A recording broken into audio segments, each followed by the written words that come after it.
Willkommen auf Broadleaf Junkie. Ich mach's kurz und knackig, kommt mit auf eine Reise, lernt die Leute hinter den Zigarren, die ihr und ich gerne rauchen, kennen. Viel Spaß. Immer wieder imposant fand ich auf der InterTabac das Messegelände im Messegelände mit dem Namen Drew Estate. Unfassbar laute Musik und eine unfassbar coole Energie. Dieses Jahr waren sie nirgends zu finden und ich habe mich mit Rick Ortiz von Drew Estate getroffen, damit er mir erklären kann, woran das liegt.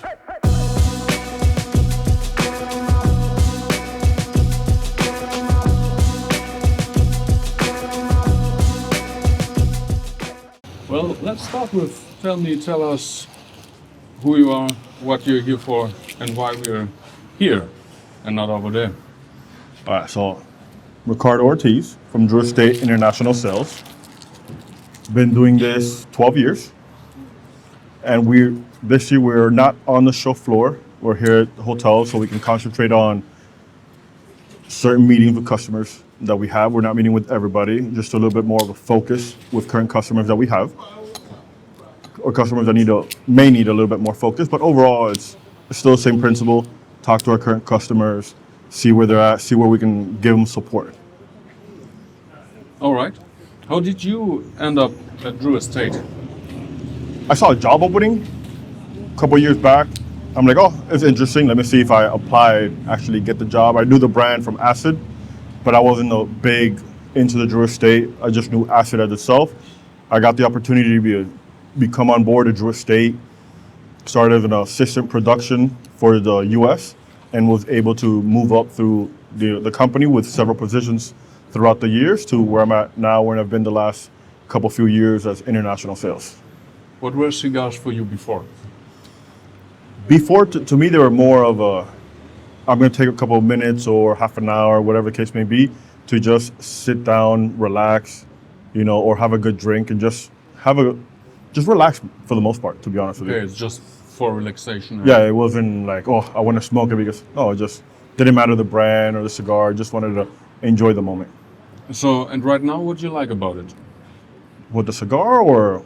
The cigar on itself, and also what Drew Estate is.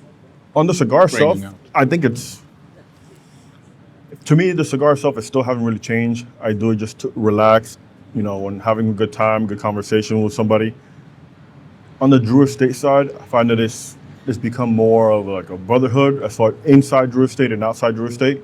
It doesn't matter where I'm at in the world or who I'm sitting down with. There's something that everybody across the board who smokes cigars, we have that in common, cigars. Something to enjoy, no matter if it's just whatever personal taste you have, it's something that we can all relate to. You can meet like an asshole you couldn't agree on any point with and still have something to talk about when you both enjoy a cigar. Correct. Yeah. So, what for you is the kind of ideology, the artistry on the brand Drew Estate? Yeah, I would say we'll stick to what Jonathan originally founded the company on. He wants everybody to smoke a cigar. Doesn't matter if it's the janitor or if it's the CEO of a Fortune 500 company. Everybody should have the right and be able to smoke a good cigar at any price point. Doesn't matter where you come from. It doesn't matter what. You should be able to have a good cigar. Should be able if you choose to. If you choose to, yeah. Correct. Not that. Yeah, if you choose to have a cigar, everybody should be able to have a good cigar. But if you look at like this one right here, it has a particular artistry to it. Yes. There are other lines you have, like the Underground, that I would say is more directed to hip hop or rapper kind of dudes. What's the idea behind that? Is this okay? We are a young brand, and so it's not really that it's catering to somebody. It's just that's Drew Estate style. Jonathan was always been into the hip hop. He's always into that culture, the art. So that's him.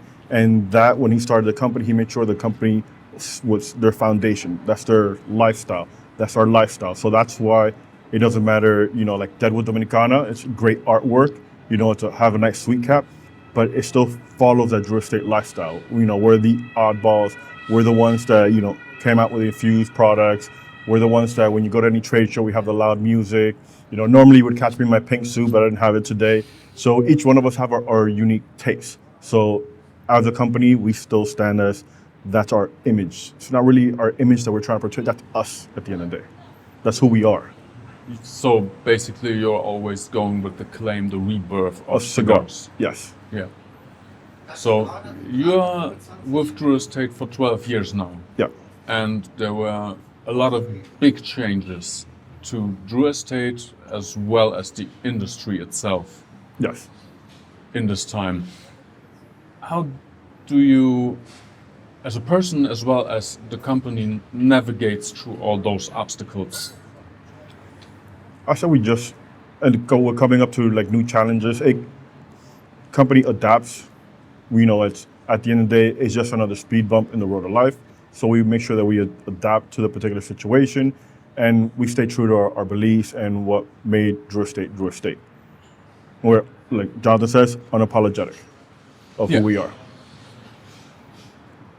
Yeah, one of the stories I like most is the basically idea behind the term of flying pig. Yes. So that story is, so early on in Drew Estate's history, they said the day Drew Estate makes a great cigar is when pigs fly. So Jonathan, when he came out with Liga Privada, he went ahead and became a great hit, came out with Flying Pigs. Now it's one of the most sought after cigars from Drew Estate, the Flying Pig. In size, we have them 9, 52, and the big boy in the Unico series for a Flying Pig. Yeah, also I think we had this in basically every single Liga blend. Yes. At some point. Correct. We still do. Yeah. To this day. I kind of lost my train of thought right now and what we wanted to talk about. I was asking about the artistry. But you also kind of, or do you also kind of come up with a story, a backstory behind each blend?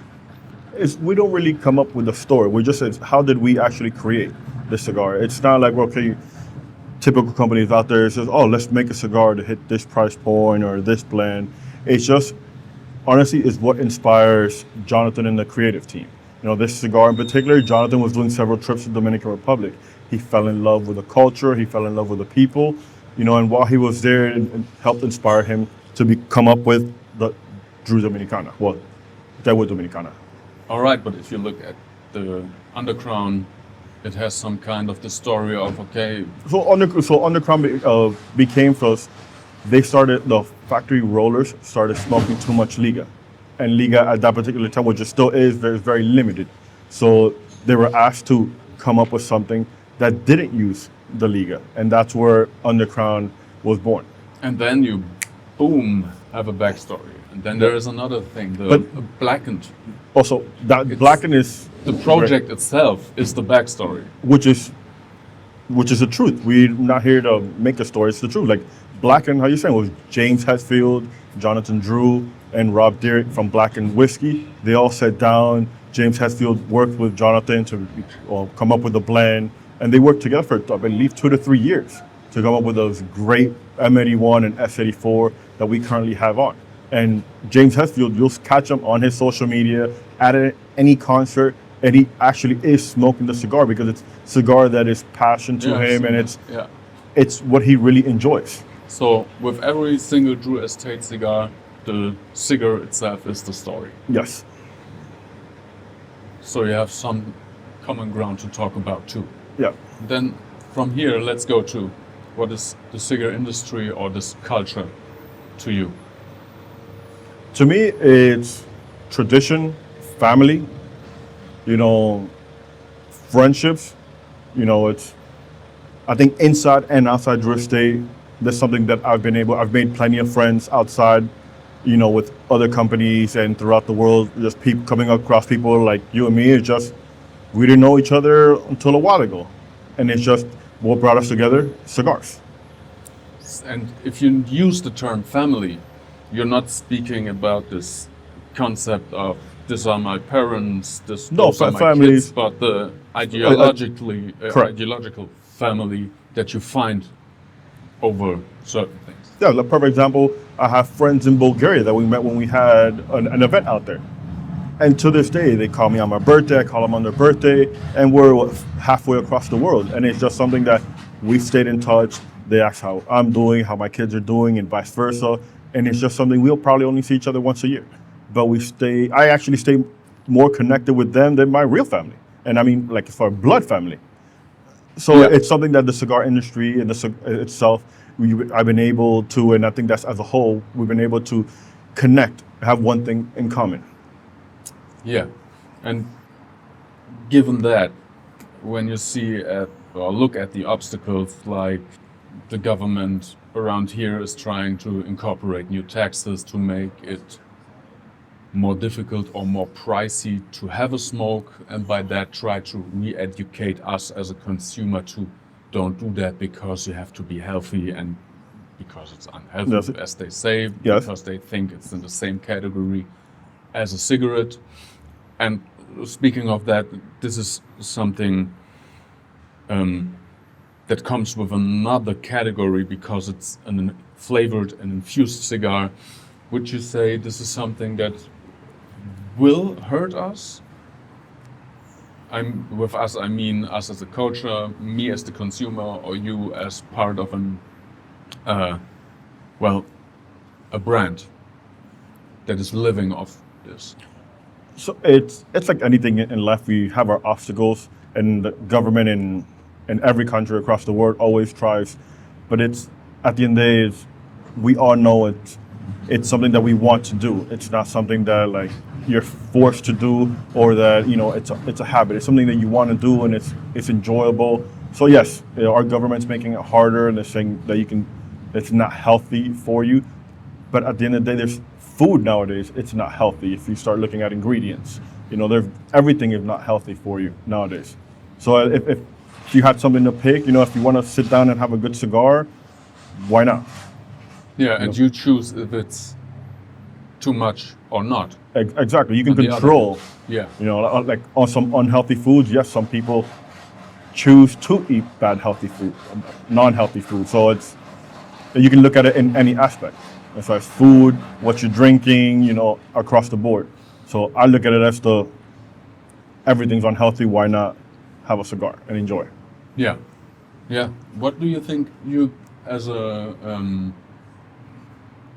as part of this industry or your brand, can do about this?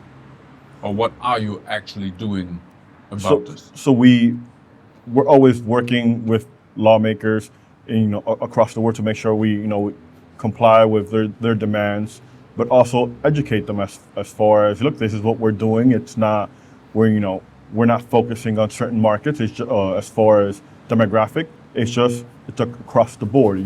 They need us to do something. We'll make sure we take care of what we need to on the legal aspect, but we also make sure that we educate the consumers, so they know that we went this direction because of A, B, and C, but that we're still here to support if they want to buy a cigar. What can I, as a consumer, do about it? Well, I know, and you will find a link below. As a consumer, like I said, you can go to your local politicians. You can go sign petitions, and then just express yourself. Let them know that it's something that you like to do, and it's something that that you disagree with the laws or the actions that they're taking. Spoiler alert, that's in the link. Well, you're not presenting the brand and the style you are doing for the last couple of years at this fair. Correct. Around here. But you're still here, you're still connecting with the people around here. Did you still, or this year also, brought something new? So this year we did not bring something new at InterTabac. We will have something later on this year. This year we came more to focus on certain customers. So that's why we are not on the show floor. Apologies for everybody. I know everybody loves our booth, but we'll be back next year. Same booth, maybe bigger, can't promise. But same Drew Estate, loud music, bright colors, great time. So basically there's no problems behind it, there's no politics behind it, just, No. well, let's show face Correct. but Well, not at the expense as we did before. correct. But like I said, we'll be back next year and we'll be show floor. And this year we wanted to more as focus on, like I mentioned, this certain customers, certain things that we needed to tighten up on our end. So it's not anything that have to do with InterTabac itself. It's just we wanted to focus on something, And and we've been able to execute that. And as you can see, I'm still here with you. We're not on the show floor, but we're here. We're having a good Yeah. time, smoking a good cigar. And I don't think basically that you do have to show this big because you're already established and well known for a lot of years now. For how long? 20, 20. it's like 25 years to estate, 25, 26. Yeah? Yeah. And we've been, at least I've been coming to InterTabac now 10 years, 9 years? Minus COVID, you know. Yeah, minus That's COVID, COVID, yeah. of course. Yeah. So, yeah, I think I'm running out of questions already. What about you? What brought you into the cigar industry? Basically, it's for me, it's just it started with something I liked. Okay. Well, dialing a little bit more back, Mhm. it started with something I didn't like. Okay. Because years back when I was a little kid, I started working at the restaurant my grandfather owned. Okay. And there were some old dudes that were smoking those little dry cigars. Or like those cigarillos? Not cigarillos, a little bit Bigger bigger, than a but machine made, and you didn't have to store them in a humidor, but they were dry with Brazil wrapper, basically rubbish. Yeah.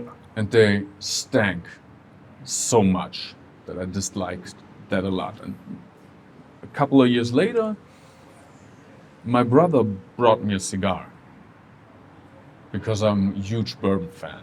Okay. I thought You that would enjoy it. fit. And I enjoyed this just for the taste. But if you have a hobby or something you like, it very quickly grows into a passion. Yes. And I started to be very interested in, okay, this cigar tastes other than this. Why do I like this more than this? And it was actually the first Maduro I've ever smoked was a Liga Privada, the number 9. That's great. And I started with the Ferrari and then worked kind your of way went down. down to all these and stuff. But I wanted to know, why does this taste so different? And started to become like a nerd for this. And then it slowly developed into, well, connecting this hobby with that hobby. And then that leads you to where you're at now. Yeah. And then there's something that everybody always asks me, and I'm pretty sure you get this. What's your favorite cigar? I can tell you my favorite cigar out of all the world. Whatever cigar you get for free, that's the best cigar. Because you have to pay for it. Yeah, that's right. Pete Johnson had another saying about this many years back. And I think that's, even though it can be wrong, it's a better, I like that definition better. The best cigar is the cigar you're smoking right now. There you go. That's a great quote. I like to try stuff. I like to find out if something out of my box is still hitting the right spots. Correct. You like to try stuff. You're not waiting for someone to tell you, oh, this tastes like this, like this. You want to make your own opinion, not based on what somebody else.